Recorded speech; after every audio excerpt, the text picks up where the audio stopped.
Bienvenue dans Éveil à la conscience, l'espace où les idées deviennent des flammes de transformation. Prépare-toi, mets ton casque, ouvre ton esprit, et laisse les mots éveiller ta force intérieure.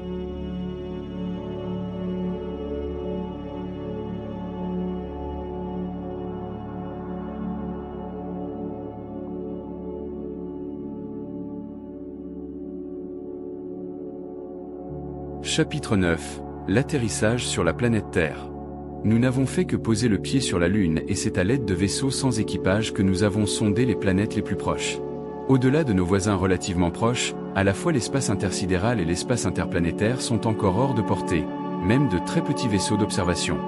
Mais, avec sa vaste orbite, la planète des Néphilim leur a servi d'observatoire ambulant qui les conduisit au travers des orbites de toutes les planètes extérieures et leur permit d'observer sur le champ même la plus grande partie du système solaire. Il n'est donc pas surprenant que, lorsqu'ils se posèrent sur Terre, les connaissances qu'ils apportèrent avec eux aient concerné en grande partie l'astronomie et les mathématiques célestes. Les Néphilim, dieux du ciel sur Terre, enseignèrent à l'homme à lever les yeux vers les cieux, tout comme Yahvé encouragea Abraham à le faire. On ne s'étonnera pas davantage de constater que même les sculptures et dessins les plus primitifs et les plus crus comportaient des symboles célestes de constellations et de planètes, et que, lorsqu'il s'agissait de représenter ou d'invoquer les dieux, les symboles célestes étaient utilisés telle une sténographie. En invoquant les symboles célestes divins, l'homme n'était plus seul. Les symboles réunissaient les terriens et les néphilim, la terre et le ciel, l'humanité et l'univers. Certains de ces symboles expriment, pensons-nous, des données qui ne pouvaient se rapporter qu'à des voyages spatiaux sur Terre. Les sources anciennes nous fournissent une profusion de textes et de listes traitant des corps célestes et de leurs associations aux différentes divinités. L'ancienne coutume qui consistait à attribuer plusieurs noms épithètes à la fois aux corps célestes et aux divinités a rendu l'identification difficile. Même dans le cas d'identification établie, telle celle de Vénus Ishtar, l'image est brouillée en raison des changements dans le panthéon. C'est ainsi que Vénus fut tout d'abord associée à Ninursag. Des savants, tels Eudé van Buren, symbol of the god in Mesopotamian art, sont parvenus à apporter un tant soit peu de clarté en assemblant et démêlant 80 symboles au plus de dieux et de corps célestes que l'on trouve sur les sceaux cylindriques, les sculptures, les stèles, les bas-reliefs, les muraux, et, de façon nette et détaillée, sur les bornes frontières, Kuduru en acadien. Une fois la classification des symboles faite, il apparaît clairement qu'en plus de figurer à la place de certaines des constellations les mieux connues du sud et du nord, tel le serpent de mer pour la constellation de l'Hydre, elles représentaient soit les 12 constellations du zodiaque, par exemple, le crabe pour le scorpion, ou les 12 dieux du ciel et de la terre, ou les 12 membres du système solaire.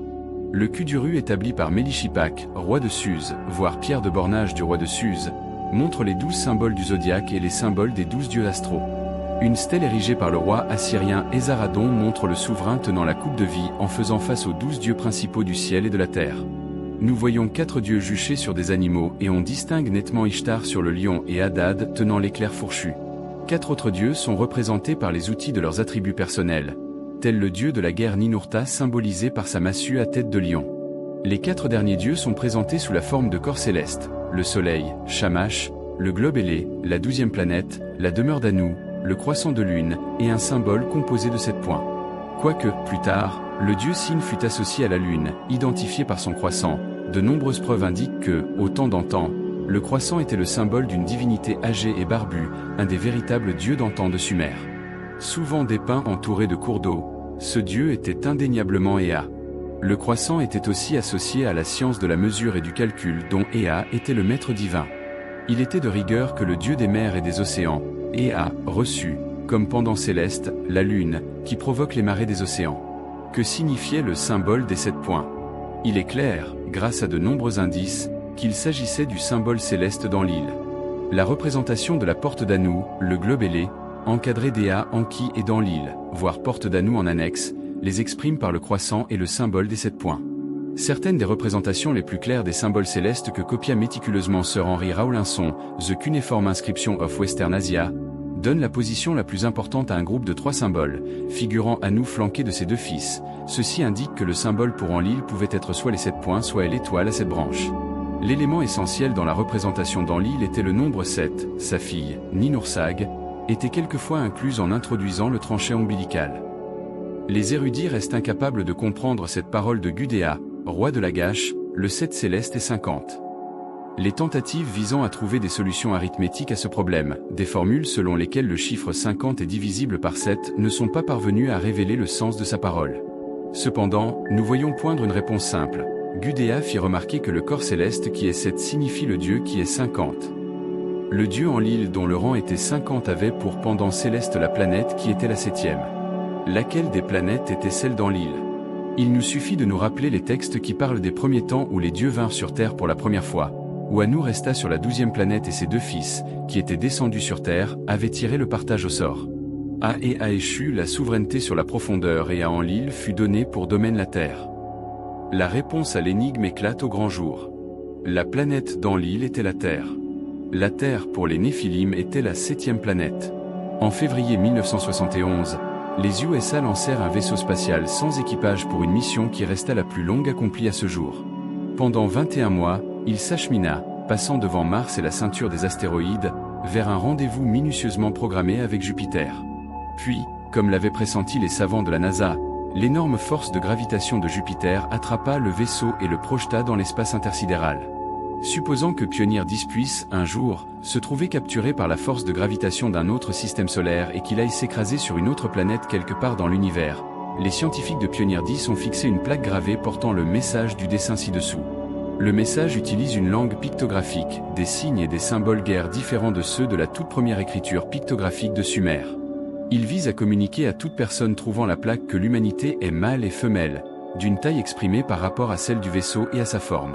Elle présente les 2 éléments chimiques de base de notre monde et notre position suivant une certaine source interstellaire d'émissions radio. Et il représente notre système solaire comme étant composé d'un soleil et de 9 planètes, cela pour indiquer à celui qui le trouve, le vaisseau que vous avez trouvé vient de la 3e planète de ce soleil. Notre astronomie repose sur la notion selon laquelle la Terre est la 3e planète, ce qui est, en effet, vrai si l'on commence à compter à partir du centre de notre système, c'est-à-dire du Soleil. Mais pour quiconque s'approche de notre système solaire de l'extérieur, la première planète rencontrée serait Pluton, la 2e Neptune, la 3e Uranus et non la Terre. En 4e position, il trouverait Saturne, en 5e Jupiter, en 6e Mars. Enfin, en 7e, la Terre. Seuls les Néphilim qui voyagèrent vers la Terre en passant devant Pluton, puis Neptune, Uranus, Saturne, Jupiter et Mars ont pu considérer la Terre comme étant la 7e planète. Même si, pour aller jusqu'au bout de l'argument, on imagine que les habitants de Mésopotamie plutôt que des voyageurs de l'espace possédaient le savoir ou la sagesse de calculer la position de la Terre non pas à partir du Soleil comme centre, mais depuis les abords du système solaire, il en résulterait alors que les peuples anciens connaissaient l'existence de Pluton, de Neptune et d'Uranus. Puisqu'ils n'auraient en aucun cas pu, seuls, avoir découvert ces lointaines planètes, nous en concluons que les Néphilim les instruisirent de leur existence. Quelle que soit l'hypothèse que l'on adopte comme point de départ, la conclusion reste la même. Seuls les Néphilim pouvaient savoir qu'il existait des planètes au-delà de Saturne, en conséquence de quoi la Terre, en comptant de l'extérieur, se trouve être la 7e planète. La Terre n'est pas la seule planète dont la position numérique dans le système solaire ait été représentée par un symbole. On trouve de nombreuses preuves démontrant que Vénus était dépeinte comme une étoile à 8 branches. Vénus est la 8e planète, après la Terre si on compte à partir de l'extérieur. L'étoile à 8 branches représentait également la déesse Ishtar dont la planète était Vénus. De nombreux sceaux, rouleaux et autres vestiges graphiques dépeignent Mars comme étant la 6e planète. Un sceau cylindrique montre le dieu associé à Mars, à l'origine Nergal, puis Nabu, assis sur un trône sous une étoile à 6 branches, son symbole. On voit sur le sceau d'autres symboles montrant le Soleil, d'une manière très semblable à celle dont on le représente aujourd'hui, la Lune et la Croix, symbole de la planète du croisement, la 12e planète. Au temps des Assyriens, le compte céleste de la planète d'un dieu était souvent indiqué par le nombre approprié d'étoiles et symboles placés le long du trône divin. Ainsi, une plaque dépeignant le dieu Ninurta plaçait à son trône 4 étoiles et symboles. Sa planète, Saturne, est, en effet, la 4e planète, suivant la façon de compter des Néphilim. De semblables représentations ont été retrouvées pour la plupart des autres planètes. L'événement religieux principal de l'ancienne Mésopotamie, le festival de 12 jours pour célébrer le Nouvel An, débordait de symbolisme exprimant l'orbite de la 12e planète, la composition du système solaire, et le voyage des Néphilim vers la Terre. On trouve parmi ces affirmations de foi les mieux documentées, les rites babyloniens du Nouvel An. Mais, selon toute évidence, les Babyloniens se contentaient de copier des traditions remontant au début de la civilisation sumérienne. À Babylone, le festival suivait un rituel strict et très précis. Chaque partie, acte et prière avaient une raison traditionnelle et un sens particulier. Les cérémonies commençaient le premier jour de Nisan, alors le premier mois de l'année, coïncidant avec l'équinoxe du printemps.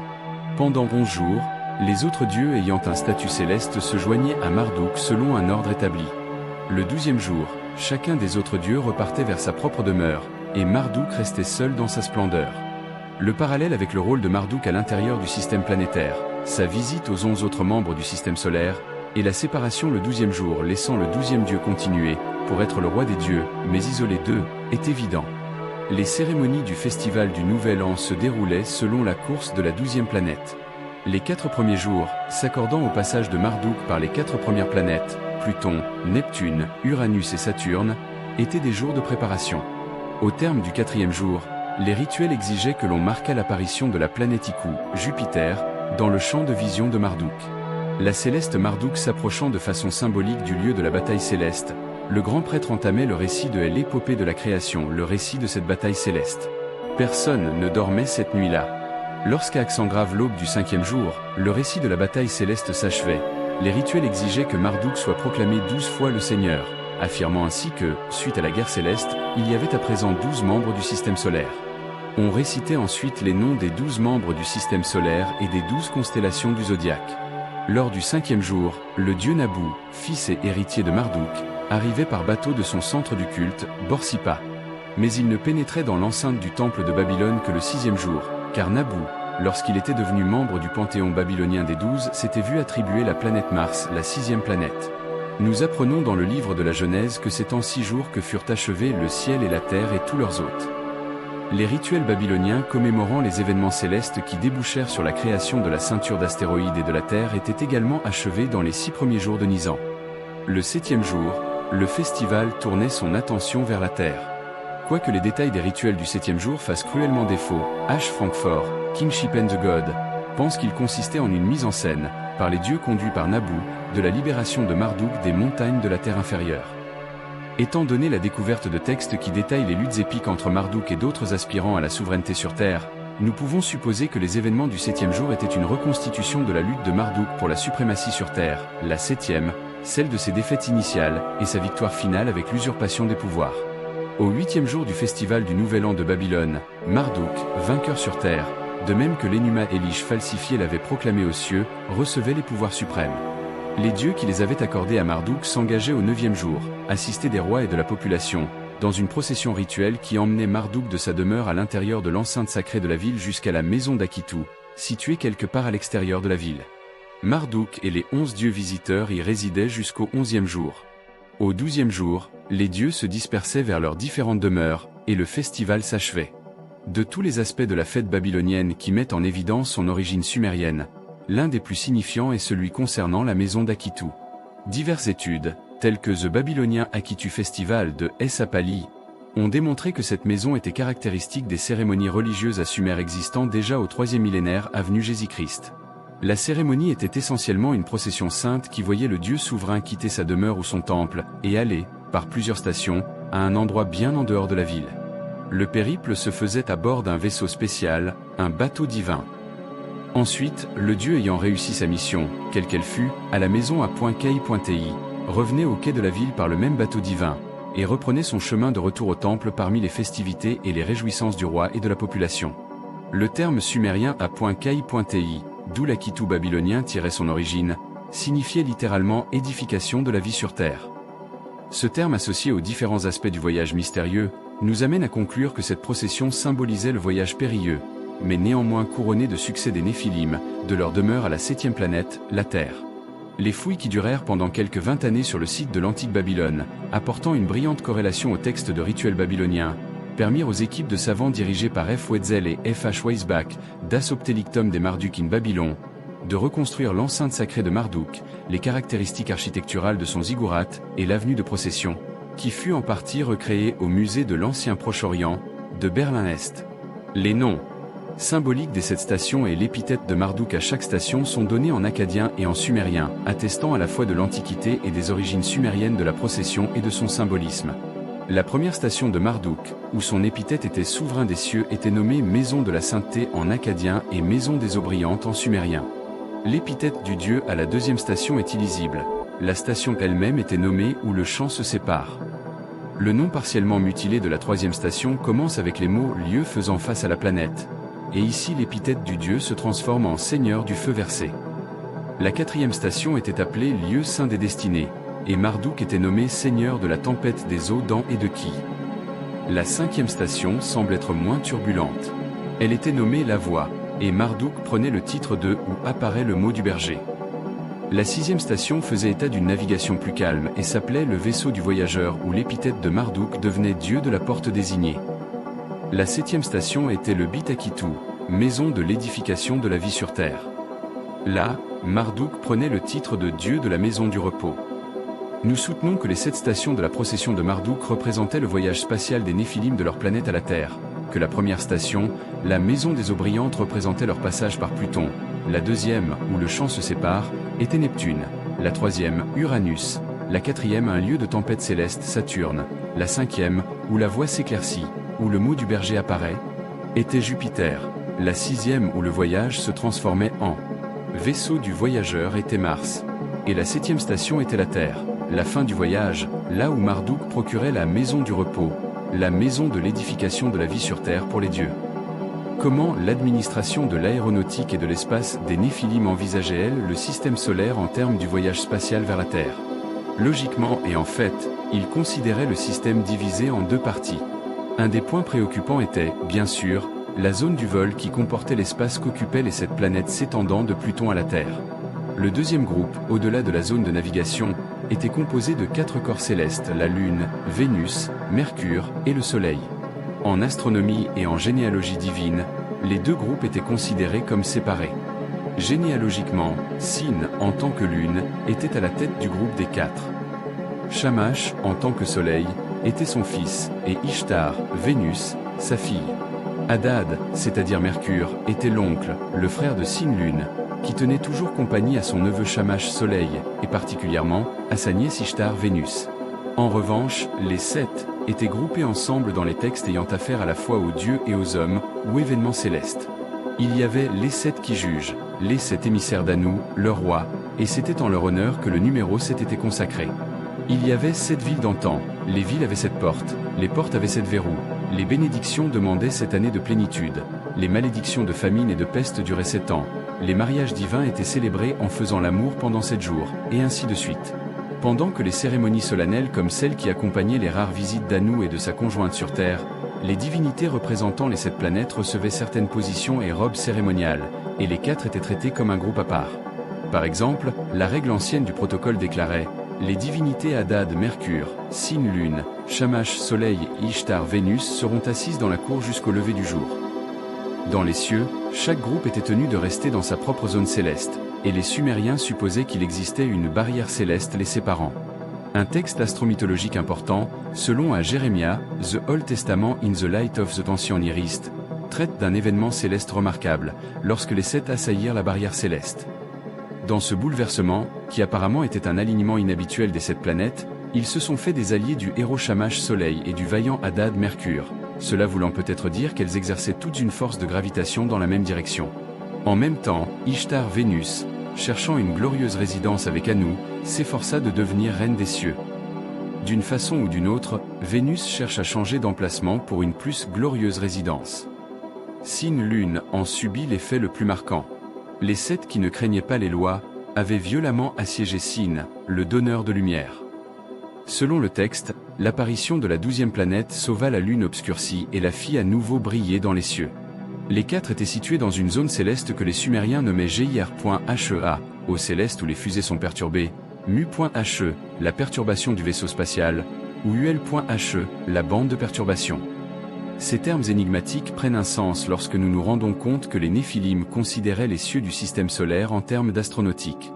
Il n'y a que peu de temps que les ingénieurs du CONSA, corporation de communication par satellite, découvrirent que le Soleil et la Lune jouaient des tours aux satellites et les éteignaient. Ces satellites venus de la Terre pouvaient être perturbés, soit par des orages magnétiques dus au rayonnement solaire, soit par le changement de réflexion des rayons infrarouges sur la Lune. Les Néphilim avaient également pris conscience du fait que les fusées ou les vaisseaux spatiaux pénétraient dans une zone de perturbation dès qu'ils dépassaient la Terre et s'approchaient de Vénus, de Mercure et du Soleil.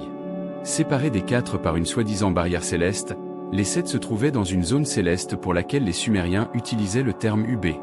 Le UB était composé de cette partie appelée, en akkadien, Jiparu, les résidences de la nuit. Il est quasiment certain que là réside l'origine des 7 cieux communes aux croyances du Proche-Orient. Les 7 globes ou sphères de Lubé comprenaient le Kishatu akkadien, l'intégralité. L'origine du terme était le Shu sumérien, qui signifiait aussi la partie qui fut la plus importante, le suprême. Par conséquent, les 7 planètes étaient parfois nommées les 7 brillantes Shu.nu. Les 7 qui demeuraient de la partie suprême. Les 7 firent l'objet de beaucoup plus d'attention technique que les 4. Des listes célestes sumériennes, babyloniennes et assyriennes les décrivent par différents épithètes et les cataloguent dans leur ordre exact.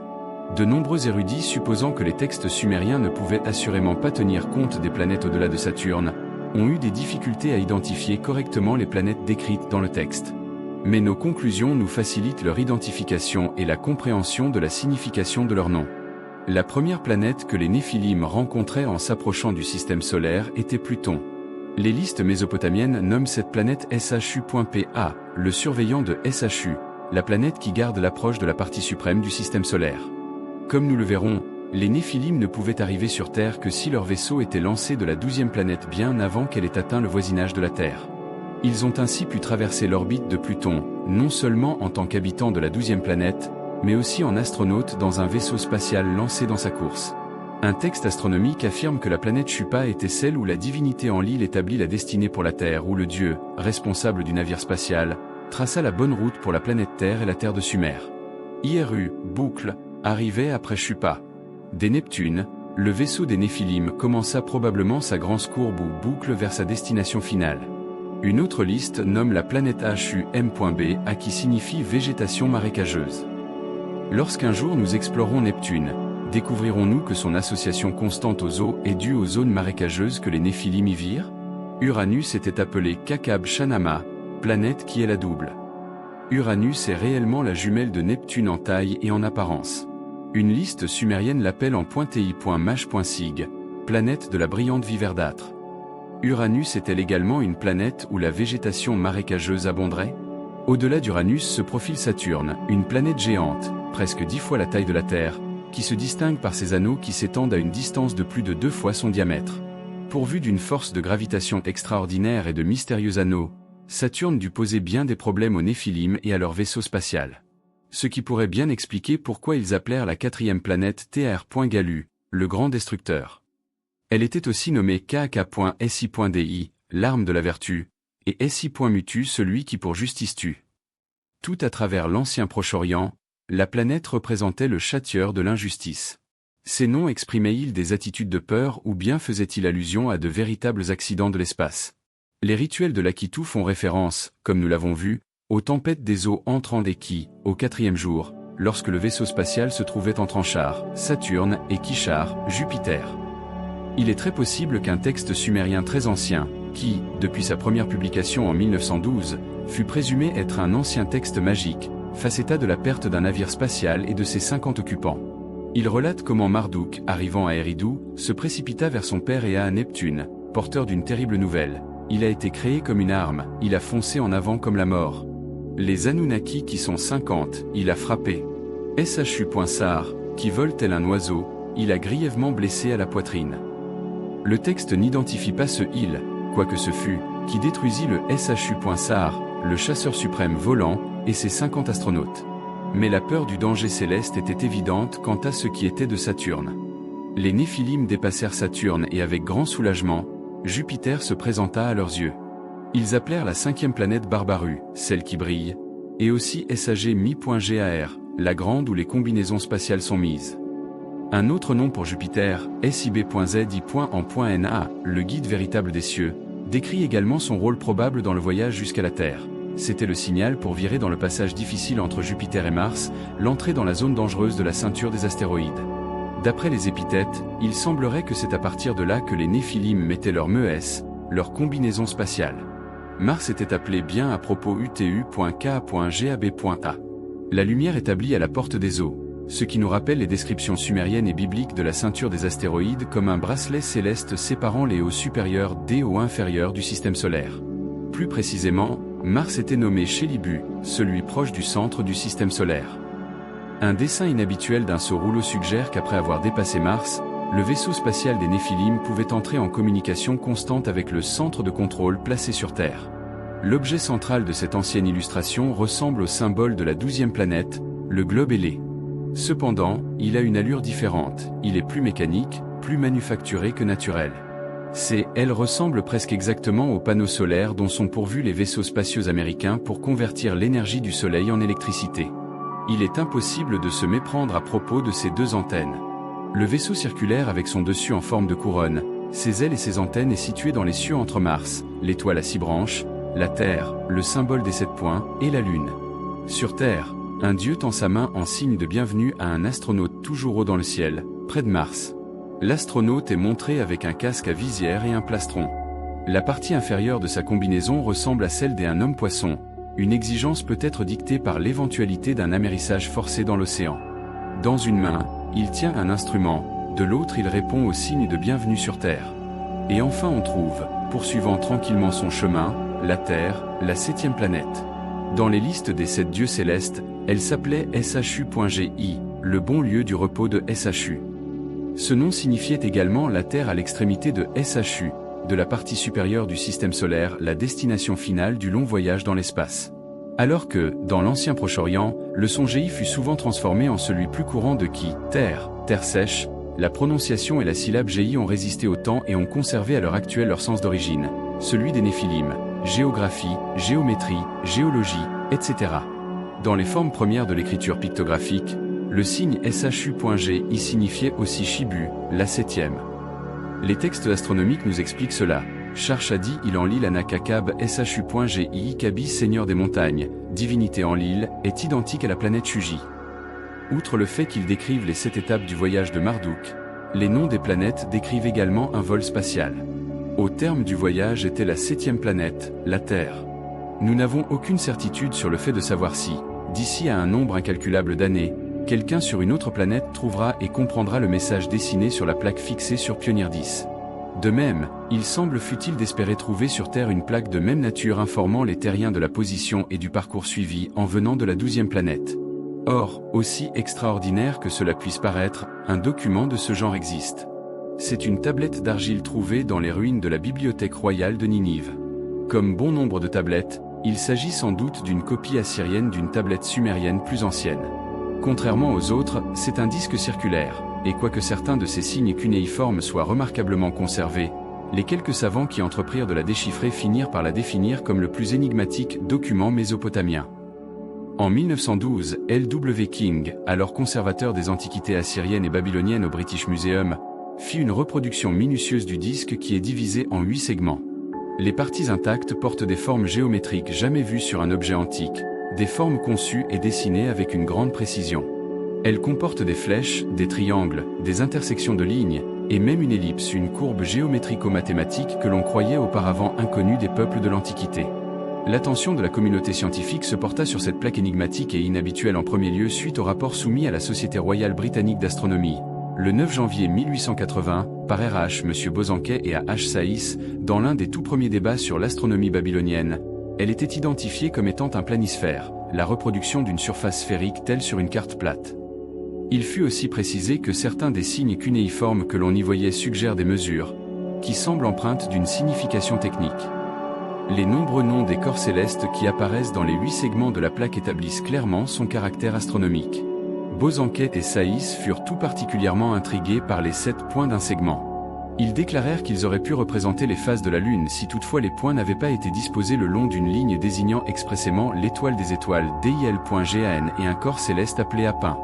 Il ne fait aucun doute qu'il y ait une explication très simple à cette énigmatique figure, dirent-ils. Ils eurent beau chercher à fournir une telle explication, ils ne parvinrent qu'à lire correctement les valeurs phonétiques des signes cunéiformes et à en conclure que ce disque était un planisphère. Quand la Société royale d'astronomie publia une esquisse du planisphère, J. Oper et P. Jensen améliorèrent la lecture en découvrant certains noms de planètes ou d'étoiles.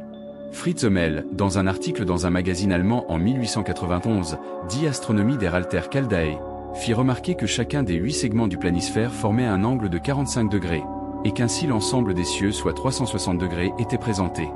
Il émit aussi la proposition que le point central signalait un lieu précis des cieux de Babylone. L'affaire en resta là jusqu'à ce que Ernst F. Weiner, Tout d'abord dans un article paru en 1912, Babyloniaca, sur Babylonischen Astronomie, puis, dans son ouvrage principal Embûche der Babylonischen Astronomie, 1915, analyse la tablette dans son intégralité pour en conclure qu'elle n'avait aucun sens. Sa perplexité découlait du fait que, quoique les formes géométriques et les noms des étoiles et des planètes inscrites à l'intérieur des segments divers fussent lisibles et compréhensibles, même si leur sens ou leur but restait peu clair, les inscriptions le long des lignes, réparties à 45 degrés les unes des autres, n'avaient tout bonnement aucun sens. Elles étaient, invariablement, une série de syllabes réitérées dans la langue assyrienne de la tablette. En voici un exemple. Lubur di baba ba cache alu Weiner en conclut qu'il s'agissait d'une plaque, à la fois astronomique et astrologique, dont on se servait comme d'une tablette magique pour les exorcismes, ainsi que de nombreux autres textes composés de répétitions de syllabes. Cela dit, il perdit tout intérêt pour cette tablette semblable à aucune autre. Cependant, les inscriptions de la tablette se révèlent sous un aspect tout à fait différent pour qui tente de les lire non pas comme des mots signes assyriens mais comme des mots de syllabes sumériens, car il ne peut y avoir aucun doute sur le fait que cette tablette soit une copie assyrienne d'un original sumérien plus ancien. Si nous considérons un des segments, que nous numéroterons segment 1, ces syllabes dénuées de sens, nananana anaananu, le long de la ligne descendante, cha, le long de la circonférence, Shamshambur kurkur, le long de la ligne horizontale, prennent tout à coup une signification si l'on fait intervenir les mots syllabes sumériens.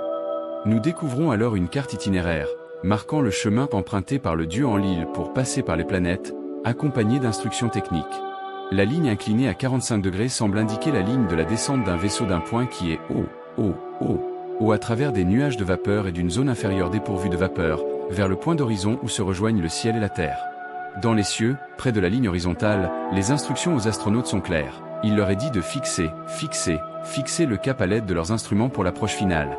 Puis, alors qu'ils s'approchent du sol, les fusées sont déclenchées pour ralentir l'engin, qui devrait être apparemment levé, avant d'atteindre le point d'atterrissage car il fallait passer au-dessus d'un terrain haut et accidenté, montagne. Les informations fournies par ce segment sont clairement celles d'un voyage spatial effectué par Enlil lui-même. Dans ce premier segment, nous trouvons une esquisse précise de deux triangles reliés par une ligne brisée selon un angle. Cette ligne représente un itinéraire, car l'inscription indique clairement que l'esquisse montre comment le dieu Enlil passa par les planètes. Le point de départ est le triangle sur la gauche, représentant les confins les plus lointains du système solaire. La zone cible est placée à droite, où tous les segments convergent vers le point d'atterrissage. Le triangle de gauche, dessiné avec sa base ouverte, est semblable à un signe connu de l'écriture pictographique du Proche-Orient. Sa signification peut être lue comme le domaine du souverain, la terre montagneuse. Le triangle sur la droite est identifié par l'inscription Shu'u il Enlil, chemin du dieu Enlil. Ce terme, comme nous le savons, décrit les cieux du nord de la Terre. La ligne brisée relie donc ce que nous pensons être la 12e planète, le domaine du souverain, la terre montagneuse avec les cieux de la Terre. L'itinéraire passe entre deux corps célestes d'Ilgan et Apin. Certains savants insistent sur le fait que ces noms désignent des étoiles lointaines ou des parties de constellations. En sachant que les vaisseaux spatiaux actuels naviguent en établissant une direction fixe sur des étoiles lointaines très brillantes préalablement choisies, comment ne pas considérer que les Néphilim aient, eux aussi, employé cette technique de navigation? Cependant, la notion que ces deux noms représentent des étoiles distantes ne concorde pas avec leur signification. DIL.GN veut dire littéralement la première station, et Apin là où le cours est fixé. Le sens de ces noms marque les stations en cours de route, des lieux de passage. Nous sommes plutôt de l'avis des spécialistes tels que Thomson, Epping et Strassmeyer, qui identifient Apin comme étant la planète Mars. Dans ce cas, la signification du croquis devient claire. La route entre la planète de la royauté et des cieux au-dessus de la Terre passait entre Jupiter, la première station, et Mars, là où le cours exact est fixé. Cette terminologie par laquelle le nom descriptif des planètes était lié à leur rôle dans le voyage spatial des Néphilim, est conforme aux noms et épithètes des listes des 7 planètes Shu. Venant en quelque sorte confirmer nos conclusions, l'inscription déclarant qu'il s'agissait de l'itinéraire d'Enlil apparaît sous une rangée de 7 points, les 7 planètes qui s'étendent de Pluton à la Terre. Rien de surprenant à ce que les 4 autres corps célestes, ceux dans la zone perturbée, soient représentés séparément, au-delà des cieux septentrionaux de la Terre et de la bande céleste. La preuve qu'il s'agit d'une carte du ciel et d'un plan de vol existe aussi dans tous les autres segments qui ne sont pas endommagés. En continuant dans le sens inverse des aiguilles d'une montre, la partie lisible de la section suivante porte l'inscription « Prendre, prendre, prendre, jeter, jeter, jeter, jeter, compléter, compléter ». La troisième section porte une partie d'une forme elliptique peu commune et l'inscription lisible incluse KAKAB SIB.ZI.en.na, envoyé d'AN.na, divinité ISH.TR et une phase intrigante, divinité NI.NI, directeur de la descente. Dans la quatrième section, qui contient ce qui semble être les instructions pour établir la destination selon un certain groupe d'étoiles, la ligne descendante est clairement identifiée comme était l'horizon du ciel. Le mot ciel est 11 fois répété sous la ligne. Cette section représente-t-elle la phase de vol la plus proche de la Terre, à proximité du lieu de l'atterrissage? Il semble vraiment que ce soit le sens de la légende placée sur la ligne horizontale. Colline, colline, colline, colline, sommet, sommet, sommet, sommet, ville, ville, ville, ville. On peut lire sur l'inscription centrale, kakabmach.tab.ba Gémeaux dont la rencontre est déterminée. Kakab SIB.ZI.en.NAE Jupiter fournit le savoir. Si, comme cela semble être le cas, les sections sont disposées en une séquence d'approche, alors le lecteur peut pratiquement partager l'enthousiasme des Néphilim approchant la base spatiale terrestre. La section suivante identifie à nouveau la ligne de descente, ciel ciel ciel et annonce également « Notre lumière, notre lumière, notre lumière, changez, changez, changez, changez, observez la trajectoire et le sol surélevé, terre plate ». Les lignes horizontales comportent pour la première fois des chiffres.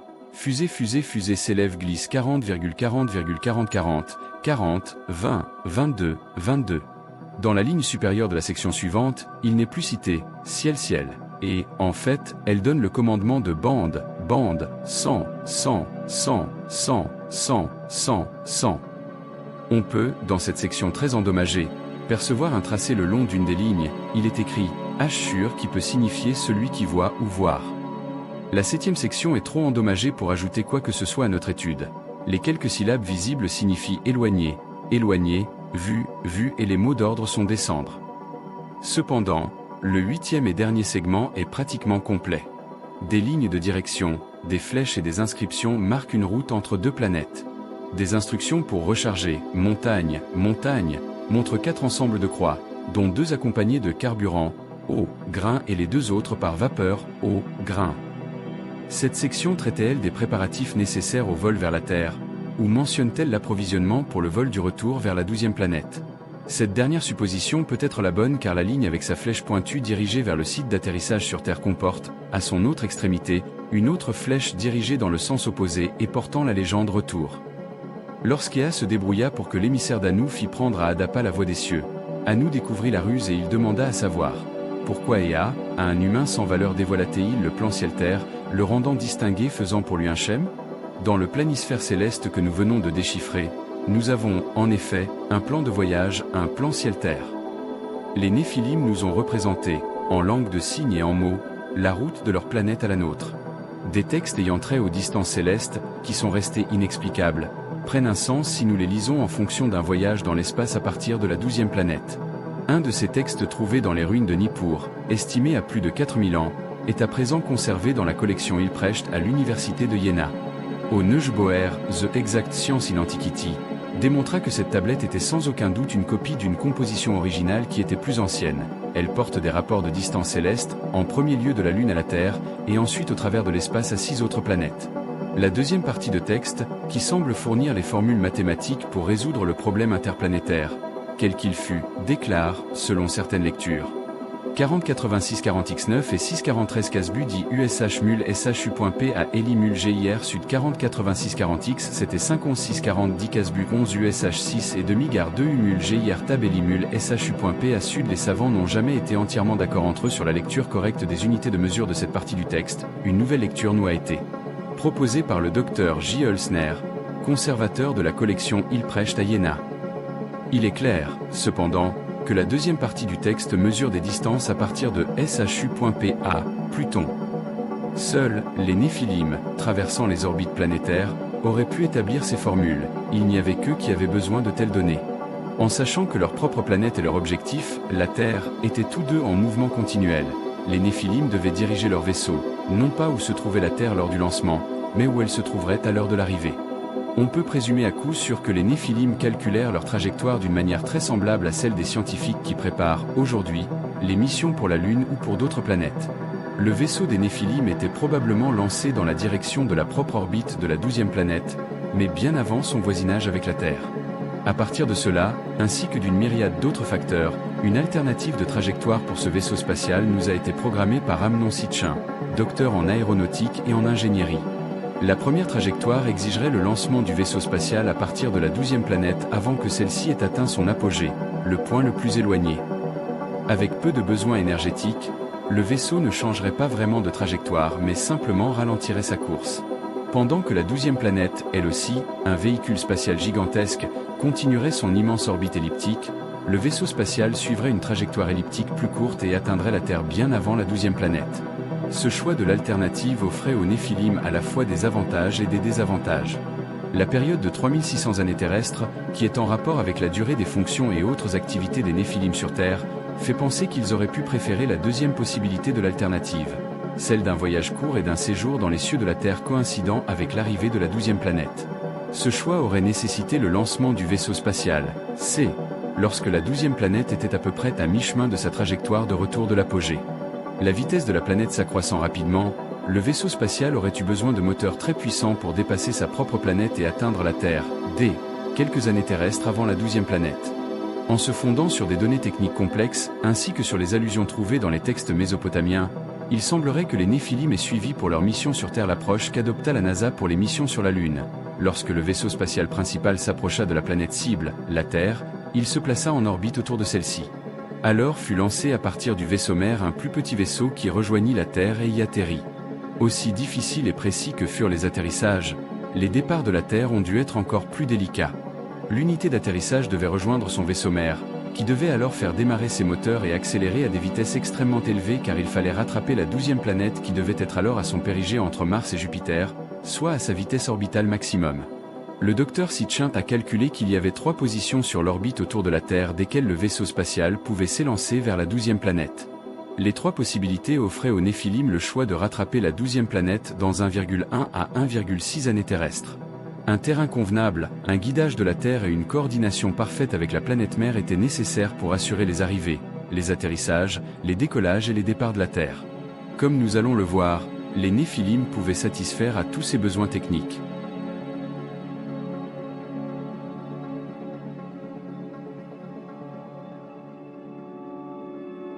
Merci d'avoir voyagé avec moi à travers les mystères du cosmos et les mémoires oubliées de l'humanité. Si ce savoir t'a touché, élargi ton regard ou éveillé une question, alors notre mission est accomplie. Installe-toi bien, garde ton esprit ouvert, et prépare-toi à nous retrouver dans la prochaine vidéo.